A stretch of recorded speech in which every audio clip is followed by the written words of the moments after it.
Estamos em pleno período de campanha eleitoral para o Parlamento Europeu. Os eleitores portugueses vão eleger, no dia 9 de junho, 21 deputados que passarão a integrar esta instituição da União Europeia, a qual contará com um total de 720 deputados oriundos dos seus atuais 27 países membros. Estas eleições têm sido marcadas, desde sempre, por revelarem uma enorme incapacidade de mobilização dos eleitores para exercerem o seu direito de voto. Basta ter presente que nos 5 últimos sufrágios realizados, 1999, 2004, 2009, 2014 e 2019, o nível da abstenção foi sempre aumentando, passando sucessivamente de 60% para 61%, 63%, 66% e 69,2%. Nas últimas eleições para o Parlamento Europeu, só 3 por cada 10 eleitores exerceram o seu direito de voto.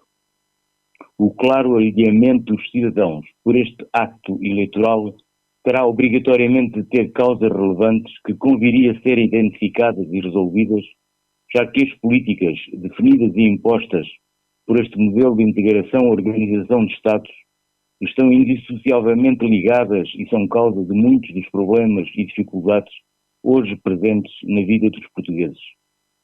Este período eleitoral poderia ser uma boa oportunidade, ser um momento adequado para se procurar e debaterem as razões profundas que levam ao desinteresse que as populações têm evidenciado pelas eleições europeias. Talvez fosse interessante e ajudasse a perceber o comportamento que os eleitores têm assumido se se abrisse espaço a uma reflexão focada sobre as consequências que o atual processo em curso de integração neoliberal, federalista e militarista tem tido no nosso país, na vida dos trabalhadores, dos jovens, dos reformados, dos pequenos e médios empresários, ao longo destas últimas quase 4 décadas, comparando com frieza e objetividade, sem preconceitos, as expectativas criadas no momento da adesão e a realidade que afinal hoje vivemos. 3 exemplos para concretizar.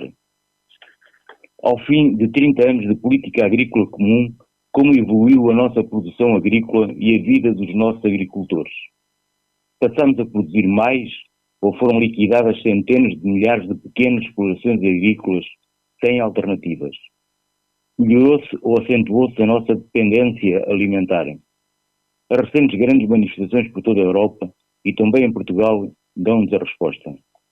Ao nível das pescas, e sendo certo que Portugal dispõe de uma valiosa e extensa zona económica exclusiva, as políticas que esta União Europeia nos impôs e impõe para este setor foram no sentido de a nossa frota pesqueira ao longo destas décadas crescer e se modernizar, ou foram no sentido de promover o seu abate arrasando milhares de embarcações? A vida dos pescadores e dos pequenos e médios armadores melhorou ao nível da nossa capacidade de produção industrial, como foi a nossa evolução nas últimas décadas. As políticas definidas pela União Europeia têm sido políticas amigas para defender o tecido produtivo industrial português, estimulando o combate a encerramentos, desmantelamentos e deslocações determinadas pela lógica e interesses acionistas? A agora aprovada urgência de reindustrialização do país está mesmo a acontecer? Para terminar, deixar um registro do Eurostat.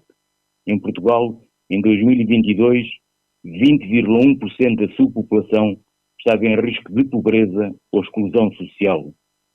Como afirma em livro o ex-deputado comunista João Ferreira, e passo a citar, a União Europeia é um processo de integração económica e política de Estados.